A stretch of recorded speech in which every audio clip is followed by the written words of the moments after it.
आओ शाबाश।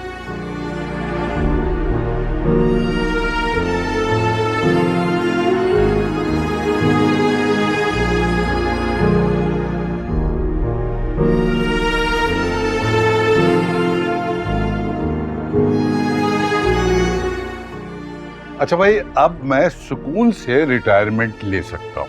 अब मेरा सारा वक्त आपका है। सॉरी बीजान, मैं बाबा जान को इतनी जल्दी रिटायर नहीं होने दूंगा। बाबा, आपने जिस तरह मुख्तार भाई को बिजनेस सिखाया है, बिल्कुल उसी तरह मुझे भी ना आपकी गाइडेंस की सख्त जरूरत है। मैं रजा की इस बात को सेकंड करूंगा। ये अचानक से रिटायरमेंट क्यों बाबा? अरे बेटा, एक बाप के लिए इससे बड़ी खुशी की बात और क्या हो सकती है कि उसके बेटों में आपस में मोहब्बत हो, एक दूसरे का एहतराम करते हो, है ना? और तुम्हारे होते हुए रजा को मेरी गाइडेंस की जरूरत नहीं है भाई। तुम रजा को सिखाओगे और रजा वहाज को बताएगा। क्यों वहाज साहब, समझ गए आप?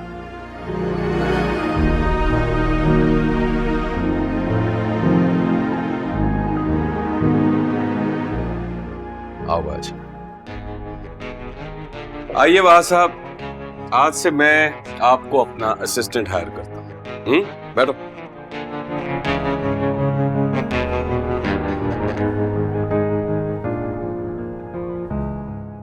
वाह चाचू, I am feeling like a boss.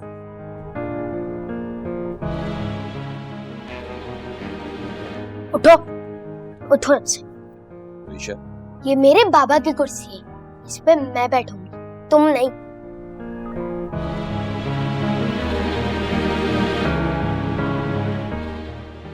ऋषा बेटा, ये कौन सा तरीका है बात करने का? आप मेरे बाबा हैं, आपकी हर चीज मेरी चीज है, ये वहाज की नहीं। वरीशा, अरे भाई रजा क्यों डांट रहे हो बच्ची को? भाई वरीशा बेटा, मेरी कुर्सी, मेरा ऑफिस, सब तुम्हारा। अब खुश? चल गुड। सुख है बदला सुख का, दुख है बदला दुख का, जो है दिल में जैसा वही करूं मैं तो चाहूं पल में सबको सीधा कर दूं, सबसे बदला ले लूं, यही करूं मैं। जो लजने का सोचेगा वो हमेशा पछताएगा, ना कहीं का रह पाएगा, मुझसे जो टकराएगा। मैं आफत हूँ,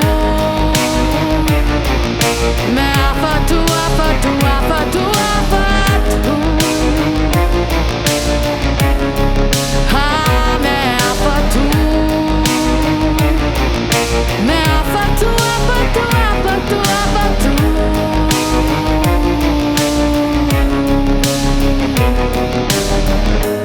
मैंने जिनको देखा, मैंने जिनको चाहा, मैंने मुदस्सर, ढूंढा शामों शहर में। मुदस्सर, है वो आंखें, सारे हैं वो चेहरे। जी सर। मेरा कमरा किसने खोला? जी मेरी नजर में मैंने खोला है।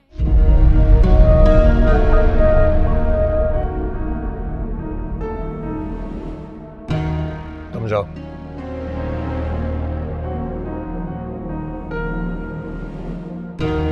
कोई प्रॉब्लम? किससे पूछ के खुलवाए तुमने ये? जब मैं यहाँ हूँ तो किसी से पूछने की जरूरत ही नहीं पड़ी।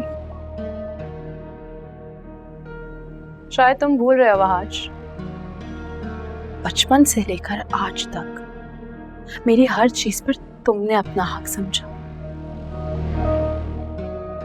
लेकिन देखो आज वह कैसे पलट गया।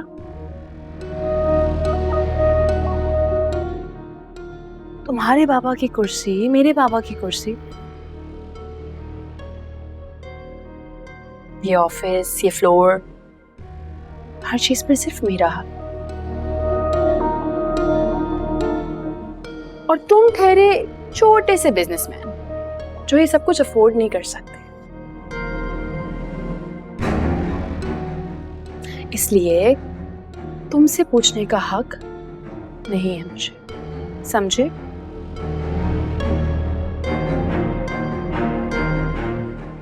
तुम जा सकते हो।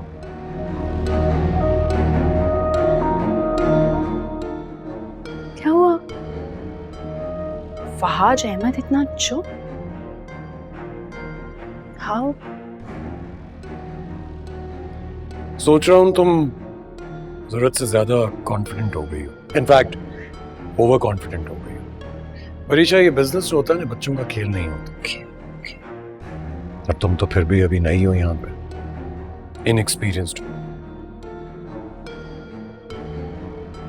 जिस दिन अपने बलबूते पर यहाँ कुछ करोगी ना, उस दिन मेरे सामने खड़ी होकर बात कर। मछली के बच्चे को ना कोई तैरना नहीं सिखाता। जितना तुम्हारी रगों में ये खून दौड़ता है, बिल्कुल वैसे ही मेरी रगों में भी यही खून दौड़ता है। जिस तरह तुम्हारा हर चीज पर हक है, वैसे ही हर चीज पर मेरा भी हक है। बस थोड़ी देर की बात है, अभी इंटीरियर डिजाइनर आएगा और फिर सारी चीजें चेंज हो जाएंगी। इस दीवार के रंग भी और इस ऑफिस के ढंग भी, सब बदल जाएगा। जब तक मैं यहाँ हूं ना इस ऑफिस का रंग बदलेगा और ना ही ढंग। ओके, ठीक है। जब तुम चले जाओगे तब तो इस ऑफिस का ढंग बदलेगा ना, और मैं बदलूंगी। मैं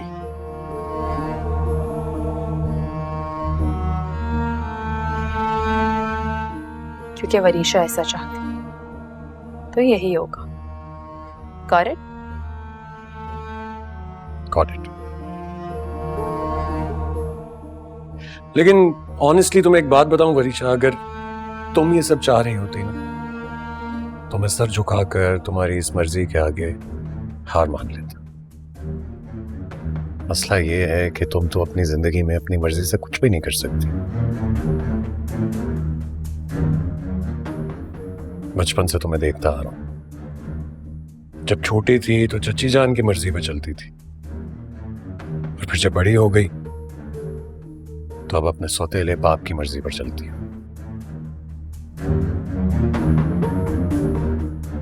तुमने बिल्कुल ठीक कहा वरीशा, के तुम्हारी रगों में भी वही खून दौड़ रहा है जो मेरी रगों में। लेकिन तुम जैसी स्मार्ट, कॉन्फिडेंट और इंडिपेंडेंट लड़की से मुझे इस बात की उम्मीद नहीं। मुझे तो लगता था तुम अपनी मर्जी से सब कुछ कर सकती हो, लेकिन तुम तो अपनी मर्जी से कुछ भी नहीं कर सकती, कुछ भी नहीं। मैं जानता हूं तुम मुझे बिल्कुल पसंद नहीं करती हो, and trust me, the feelings are mutual.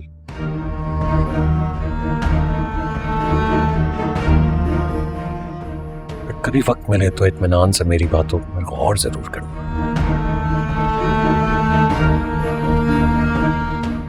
तुम्हारे बहुत काम आएगी।